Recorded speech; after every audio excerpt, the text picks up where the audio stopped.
Yep. So good morning. Welcome back to the network. This is Lakers Land today, September 25th. Real quick, I'm going to be doing two live streams per day. We're less than 30 days away from the regular season.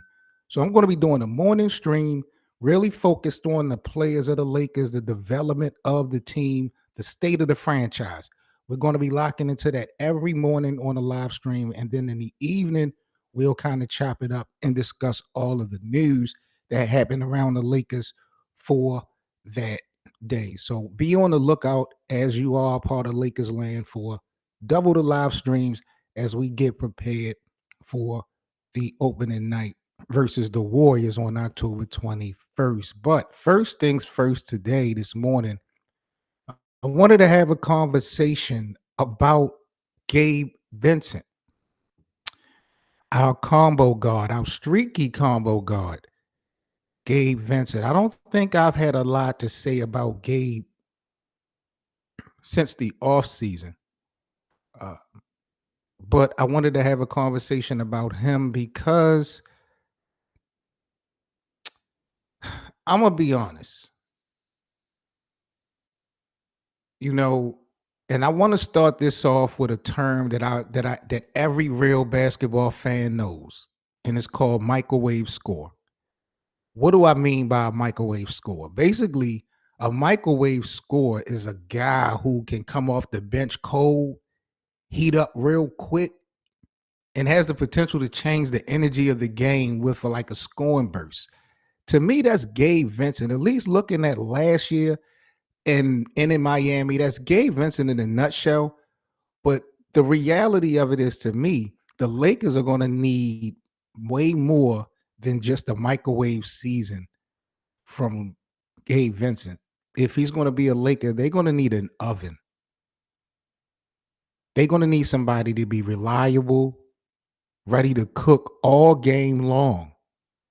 And that's where, to me, Gabe Vincent has a lot to improve on. So today I wanted to speak on Gabe Vincent as a microwave scorer and what I feel like he needs to bring more to the table. So we're about to get into that um, in a second. Let me just clip this real quick.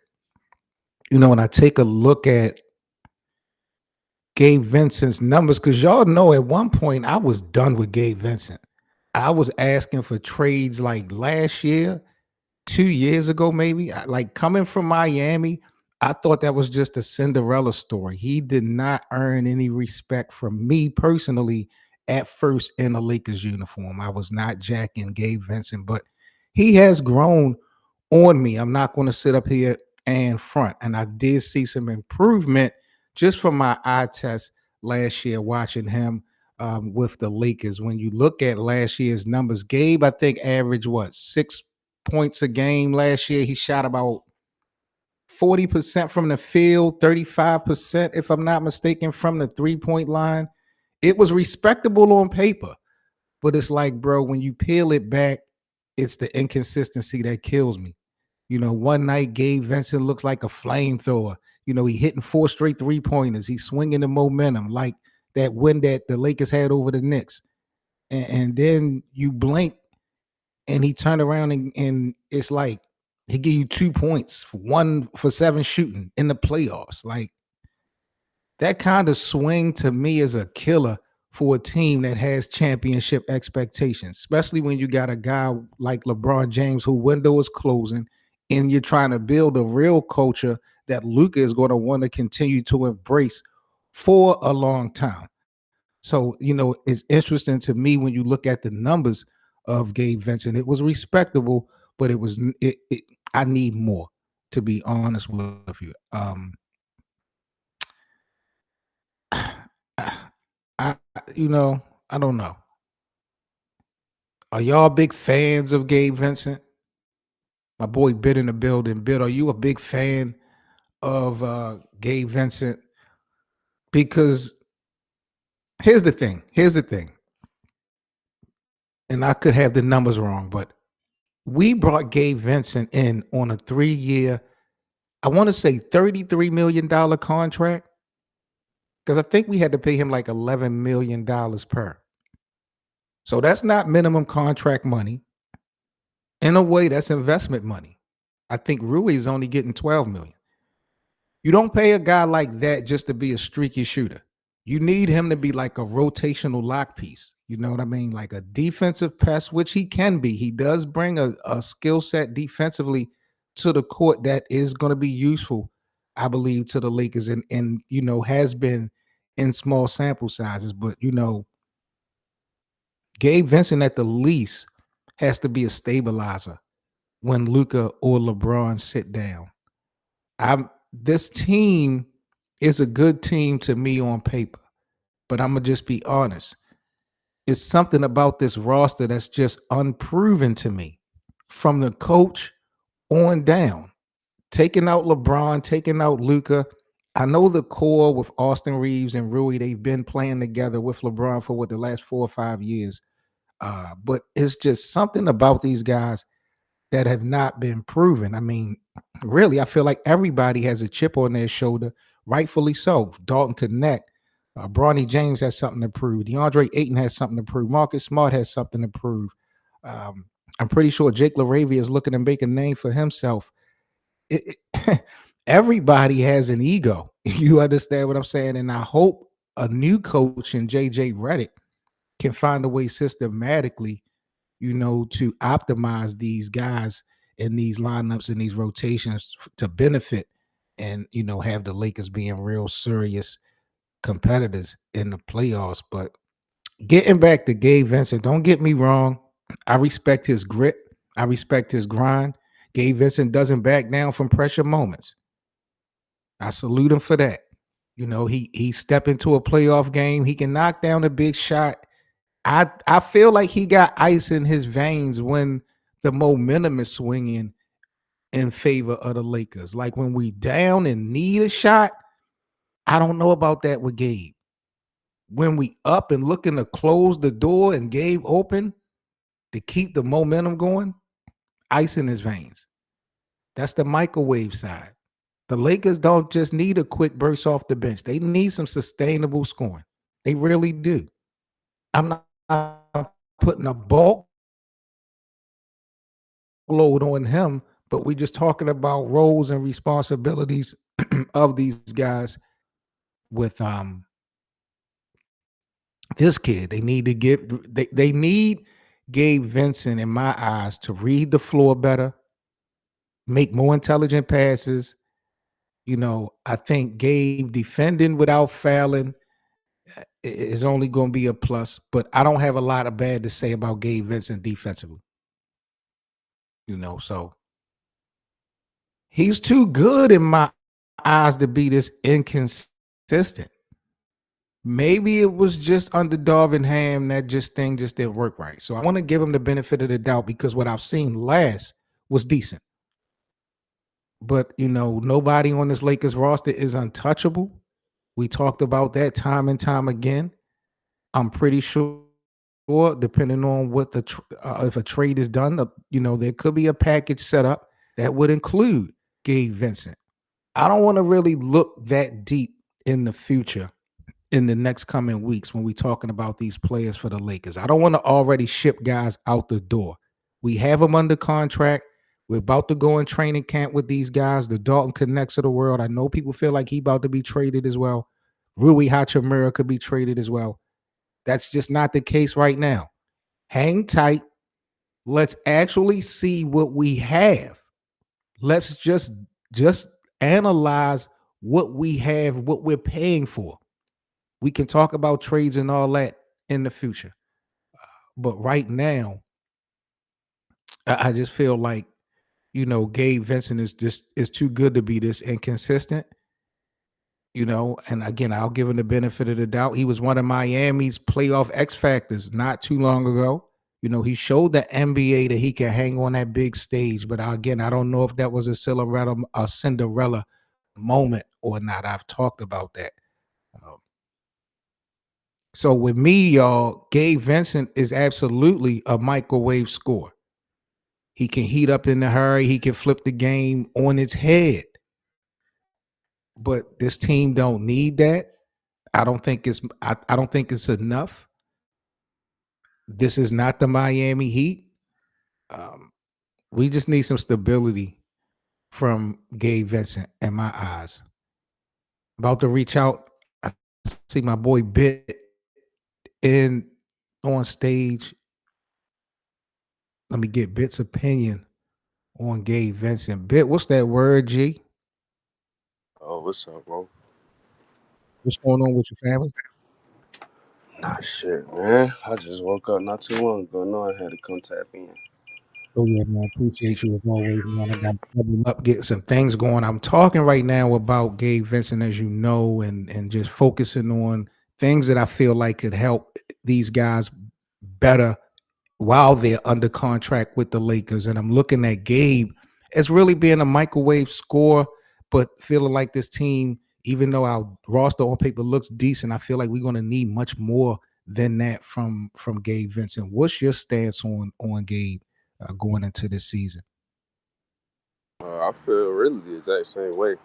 Basically, everything you said is he's a streaky shooter that we need to be more consistent. I don't know if it's injuries that played in the part to why the inconsistencies. Maybe he just doesn't have that burst he had in Miami. I'm Right. not sure what it is, but the inconsistencies have to stop. But like you said, it's not that much to say bad about Gabe Vincent. He just has those It's games where really not. you see Gabe, and you like he catch that bitch and he put it up. You like, yeah, that's good. And then it's an air ball. You just like, damn, like what's up, bro? Like what's up? But like you said, playing defense without fouling, just being there, making smart passes, just being a good team player, playing within the system. I think Gabe is good. He just has to just be more consistent, like you said. It's not that much to say bad about him. He plays hard, plays good defense, doesn't foul that much. Just got to knock down them threes. That's a fact. That's a fact. And that's the thing that I feel like, yo, if you are playing for the Lakers and you have some identity on both ends of the basketball court, you are of value to LeBron and Luca. Don't get it twisted. You know, Gabe is a combo guard. And when we talk about his strengths and his weaknesses, I mean, like you said, he's not an elite perimeter defender, but Yeah, he's pesky. Like, you know what I yeah, mean? He's when we get to that point of attack, he plays with energy, he plays with physicality. He has that clutch confidence. He doesn't really shy away from the big shots. We saw that back in Miami.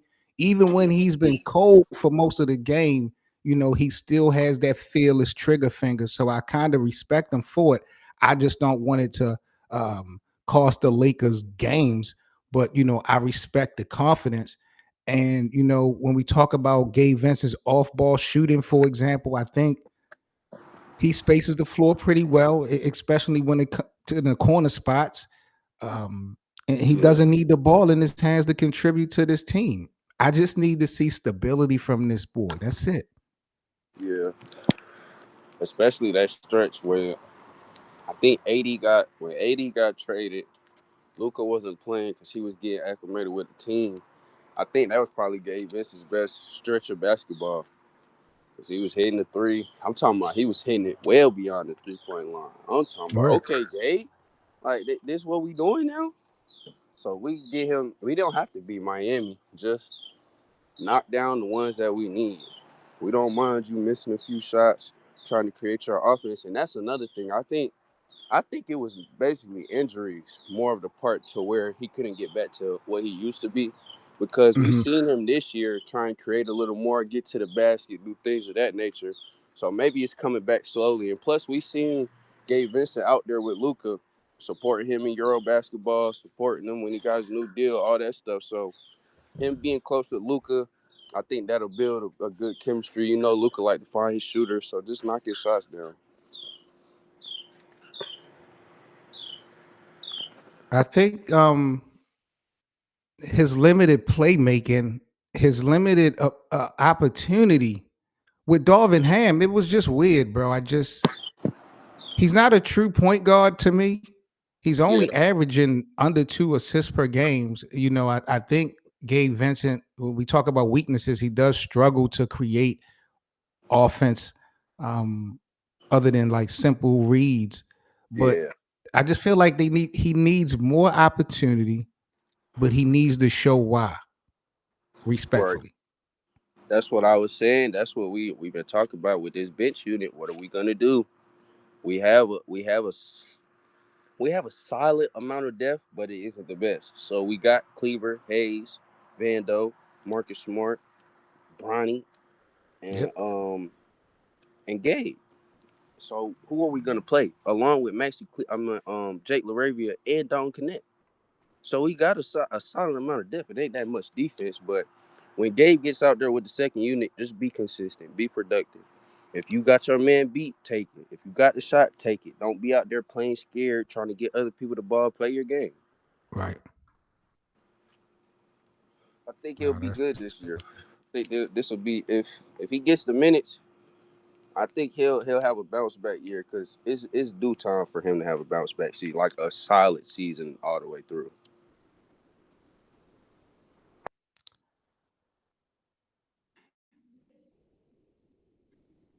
I, I all eyes is on Gabe Vincent. All eyes is on everybody for me. But y'all let us know what y'all think ultimately about Gabe Vincent going into this upcoming season. How much focused are y'all going to be while he's in Lakers uniform? Keep us locked. Want to get into our next topic this morning of the show. I don't know if you saw this bit. So I'm about to go off on Byron Scott. This was crazy, but I respect people's opinion. I get it, but when it get to the reasoning, of their opinion bit, that's where I go off. Shit just don't make So sense. let's talk about let me explain this thing about Byron Scott to the people who just not in the loop of what just happened. So Byron Scott, who's a Lakers legend, a champion player, respected coach, he was asked about LeBron James getting a statue outside of crypto. And Coach Byron Scott says no statue. One championship in 6, 7 years. Maybe if he gets another one, but right now, nah. The players with statues are long lifers, multiple ring career Lakers. Jerry West is the exception, but he's the logo. What do you think about that before I just tear Byron Scott's ass apart? What do you think about that? If it was me, LeBron would have a statue outside of every stadium. But hey, that's just me. That's just me. I think LeBron. I think you can give him a statue, bro. You see the situation the Lakers was in before he came. When Kobe retired, they were poverty. They weren't doing anything. LeBron came over there and turned the whole shit back up. Y'all got Luca off the strength of LeBron coming and him trading for AD. Y'all call him the GM. The whole reason the Lakers are in the position right now is because LeBron came to the Lakers. It would have been fucked. It would have been nothing. You would have been losing. Tell Lonzo, him again. Tell him Ingram, again. Kuzma would have been the bottom of the Western Conference. They wouldn't. Everybody wants to say keep this young core. Who did we had it used to have up here? They used to love the young core. What was his name? Brian. Brian used to Man, always do that. Hank used to do that real heavy. man, nah, bro. I give LeBron a statue because it's not just about basketball, bro. Like the Lakers were going nowhere. It was going to be consistent draft picks every year. So I think he deserves one, bro. At this point in his career, any team he played for, bro, cater to LeBron. Give him the statue. He deserves it. I respect Byron Scott's legacy, but his take is flat out disrespectful. To sit up there and act like James hasn't already earned his spot among the Laker greats, to minimize what James, everything he's done for the franchise and the city of Los Angeles since 2018. Like I'm not letting this shit fly. I'm not letting Byron Scott off the hook. So for the next couple of minutes, we just gonna lay it flat out. Like while LeBron James to me absolutely deserves a statue in LA based off of the reasons that Byron said he doesn't. I mean, the ring argument number one is lazy. Byron is boiling this down to rings, one ring in 7 years. Like, bro, that sounds like a a box score watcher, bro. There hasn't been a repeat team in the NBA, and I don't know how long, since maybe 2017, 18. The Golden State Warriors was the last teams to repeat. We've had a different championship team every season. A title is not guaranteed to anybody. And LeBron ain't played with no stacked deck in Los Angeles that would feel like that they had a franchise or a dynasty to build. They broke that up in 2020. Yep.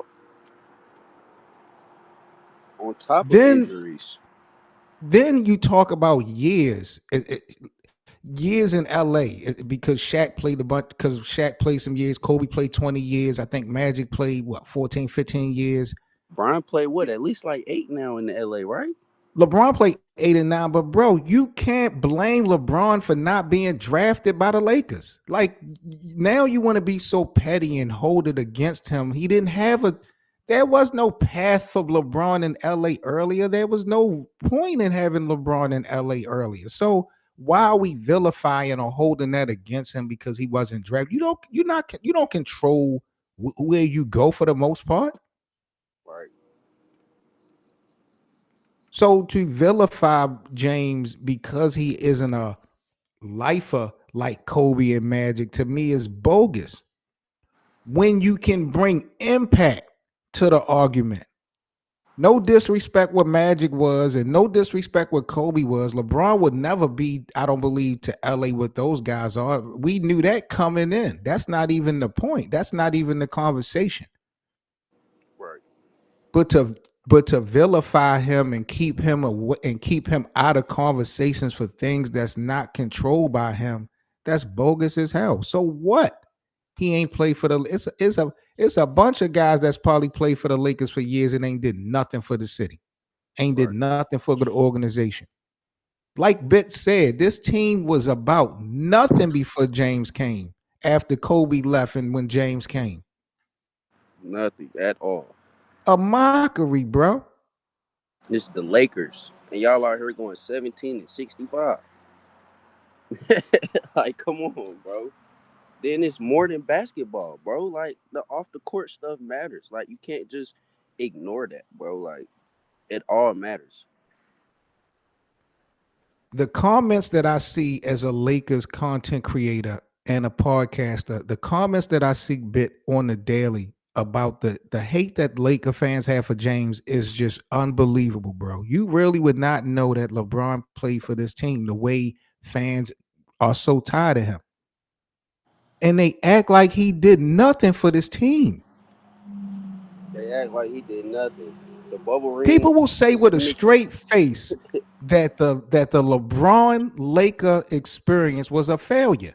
With a Yeah. straight face, they'll say that. The straightest face ever. And that'd be so serious. Bro, you're talking about a guy, NBA champion since he's been with the Lakers, finals MVP. And I'm not trying to be petty, but I'm just listing what really happened. He was an in-season tournament champion, first MVP of that. He's a 7-time All-Star as a Laker. He's a 7-time All-NBA player as a Laker. As a Laker, ooh.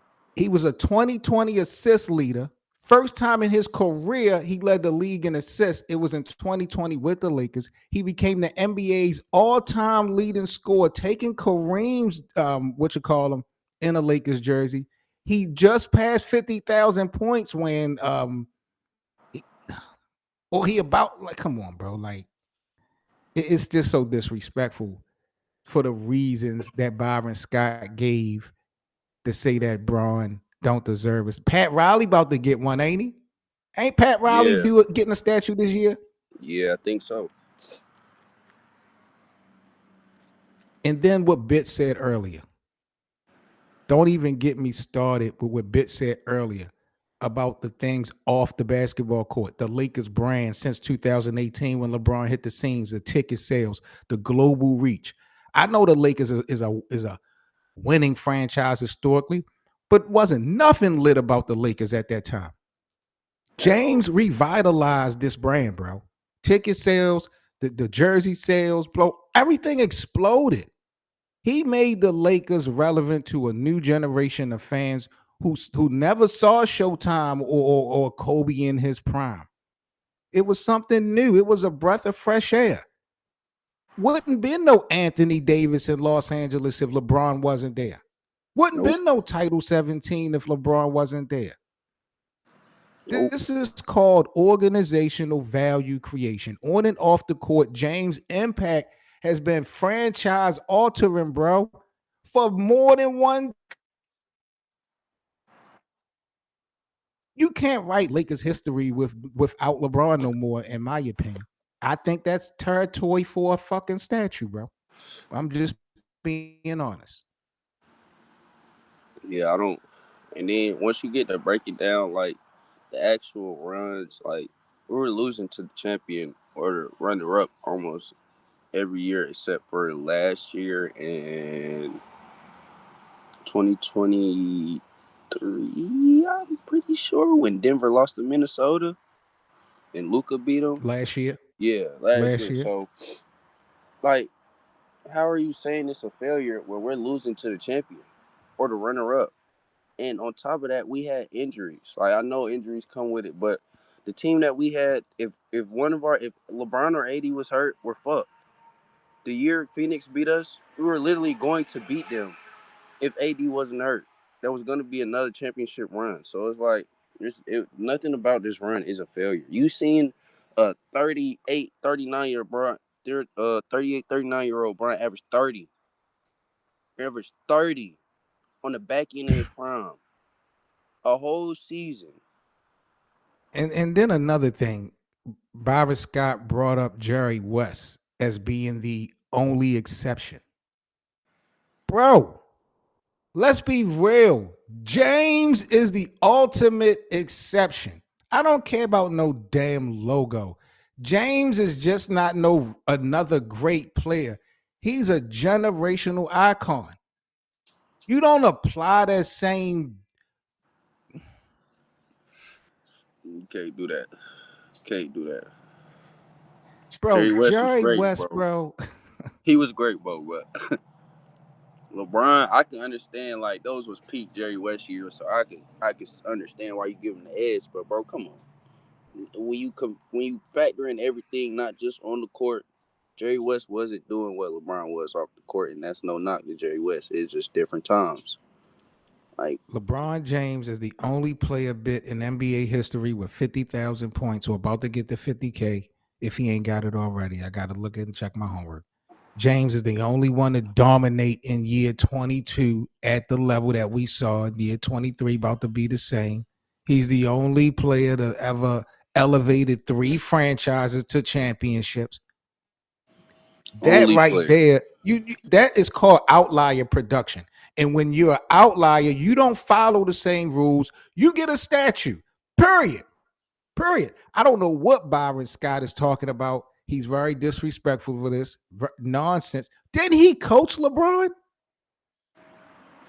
Did he coach LeBron? I don't Didn't think Byron so. Scott coach LeBron James in Cleveland? Or did he coach, or did he get the Cleveland job after LeBron left?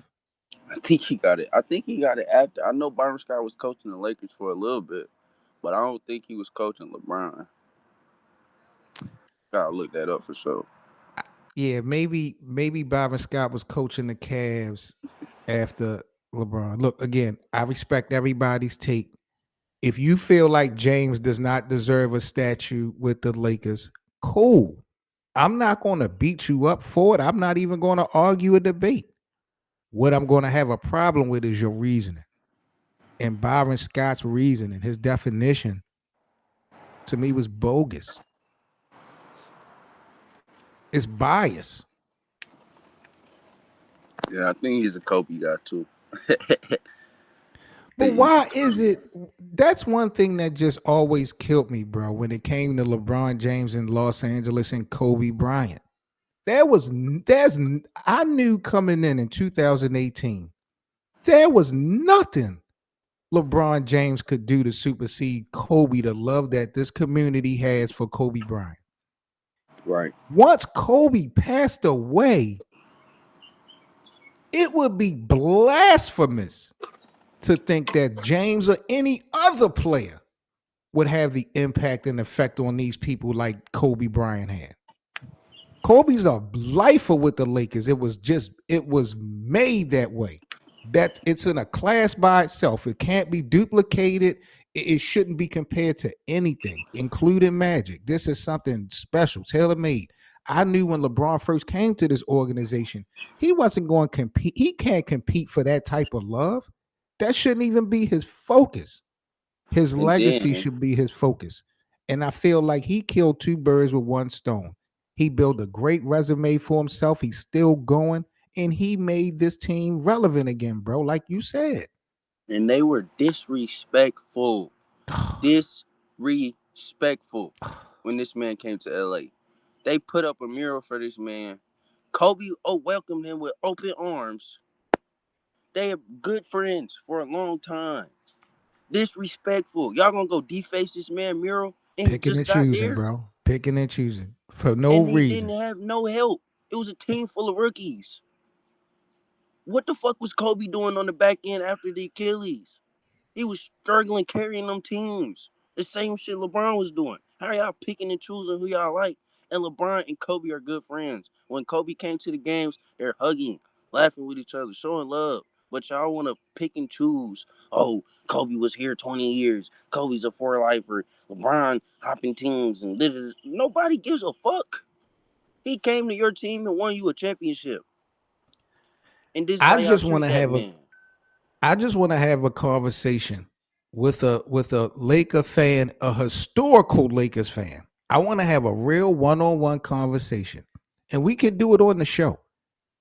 I want to have a conversation with a real Lakers fan that can convince me that with the Brandon Ingrams and the uh, Josh Julius, Harts and the Julius Lonzo Balls Randles. and the Julius Randles that that there was going to be a banner 17 hung with them guys. And who was coaching them? Luke Walton?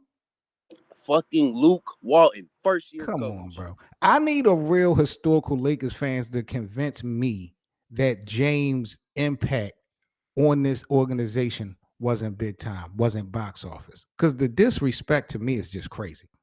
And then you just look at the history. Lonzo was hurt all the time, bro.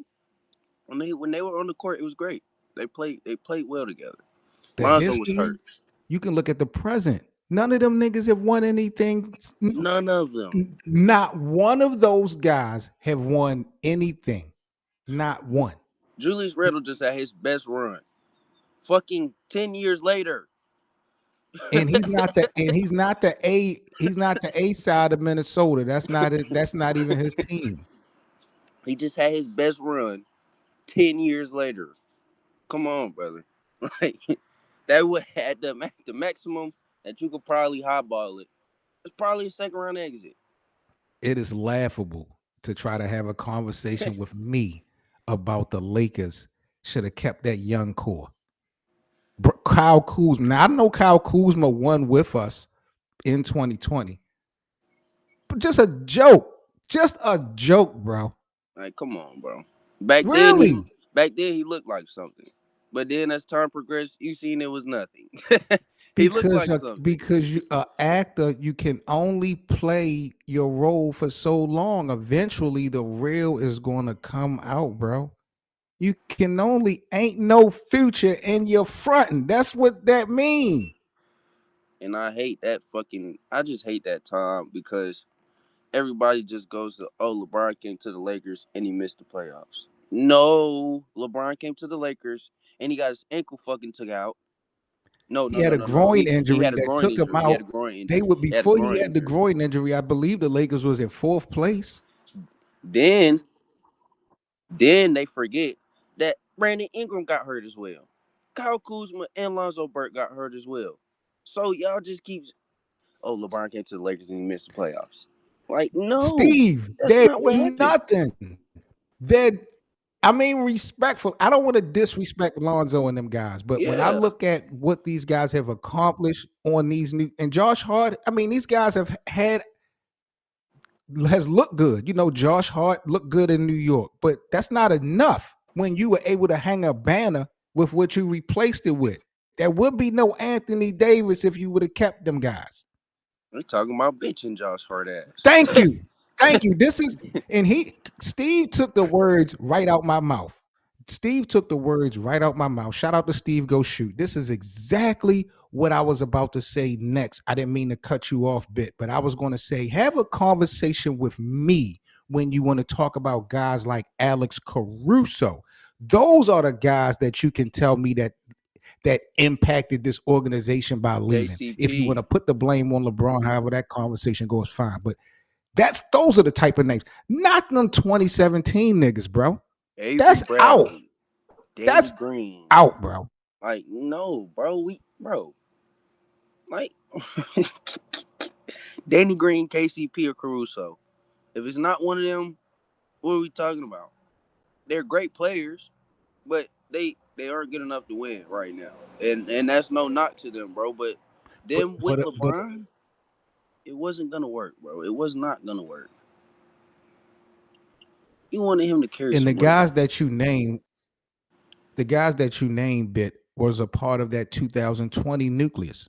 The right? NBA community know that team should have had an opportunity to run it back. You got guys like Rajon Rondo. There were guys on there that was balling when it mattered the most. Those guys earned an opportunity to repeat or at least attempt to.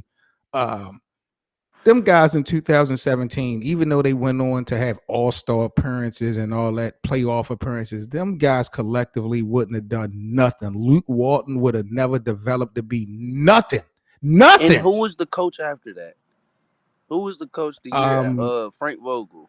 Was it Frank we Vogel? brought in Frank Vogel, won the chip, but he had no control, and Russell Westbrook came in and ran him out of the city. And then we got Darvin Ham, and now we got LeBron boy. So Yeah, we y'all got telling me LeBron boy. Frank Vogel with a young Josh Hart, Zoe, Brandon Ingram, and Julius Randle would have put a scheme together to get them a chip with LeBron. No, sir. Come on, man. We had Dwight, JaVale. We had Marquise Morris. We had Rondo, Avery Bradley, KCP, a young Caruso, a young Kuzma. Do you understand that Dwight Howard didn't even play We a had series? Boogie Cousins on that team. He didn't play a series, came back and played against Houston. Didn't play a series, came back and played against Denver. Like, that's how deep we were. Rondo didn't Avery play. Bradley didn't even. He opted He not to didn't even even play in play the in the bubble. bubble. And we still won. He Like, still won. it's ridiculous. It's ridiculous. I hate the Mickey Mouse ring shit. I hate it. Because if you really play basketball, you don't need fans. All you need is 10 people in the basketball, 2 referees. Let's get this shit going. Who is the best Right, team? right. Anybody else would have won, we would have been hearing about it. It's all good though, bro, because again, we are less than 30 days away from opening night versus Golden State. Y'all know we're going to be turning up all the games. We live here on Lakers Land. We'll be playing all the games, free live VIP watch parties, man. So make sure y'all pop up here to our Lakers Land playback room. We are in full effect. Again, quick reminder, I'm doing 2 daily live streams per day, one in the morning, one in the evening, as we build up to the preparation of opening night and in training camp. I'll be focusing a lot on the players, the development, the state of the franchise of the Lakers in the morning. And then in the evening, when I go back live, we'll be doing a lot of reactions to shit that's happening in the Lakers news. So we're doubling up the content here in Lakers land as we get ready for opening night. Bit, I appreciate you as always for joining me. Salute to everyone that joined the live chat in Lakers land today. Let us know what your thoughts and opinions is about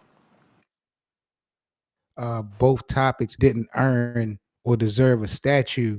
Do you agree? Do you disagree? And Gabe Vincent, I called him a microwave score, but the Lakers are going to need much more while he's in uniform. Do y'all agree or disagree with that? What are y'all stance on Gabe Vincent? I still believe in him. He's not like irreplaceable or nothing like that, but it's still a lot of work to be done. Bit shout out to you, my boy. Yes, sir. What time you starting up that other All stream right, at? man. Let me sign off.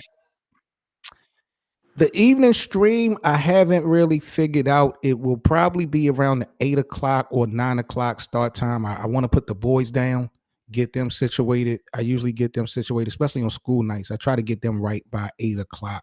So it'll probably be sometime between 8 9 o'clock. I'll get it started because generally that's when the games for the Lakers, by me being on the East Coast, we starting those watch parties at like what 9 o'clock, 10 o'clock, late sometimes. That's Yeah. how we was running it last year. So yeah, so I got to get back in condition anyway. So most likely, bro, it'll probably be around 8 o'clock, maybe 9 o'clock at the latest. All right, bet. Yeah, man, we're gonna react to all the Twitter news, and we'll bring the streets. We'll have open panels, so if anybody want to come up on stage and talk their shit, that's how we do here in Lakers land. So we're gonna lock in later on tonight. Shout out to my bro Bit for joining me. Y'all let me know what y'all think about Gabe Vincent and this opinion on Byron Scott. It was crazy to me. Big up to Steve Go Shoot in the live chat on our YouTube channel with the dope analysis and insight. Make sure y'all smash that like button. If y'all are new to Lakers land, do us a favor and subscribe and follow our room as we are trying to build a community in preparation for the start of the season, man. Y'all stay safe, and I'll catch y'all later on tonight with Lakers news live here on Lakers Land on Playback. Y'all be good. I catch y'all tonight around 8 9 o'clock Eastern time. Peace, everybody.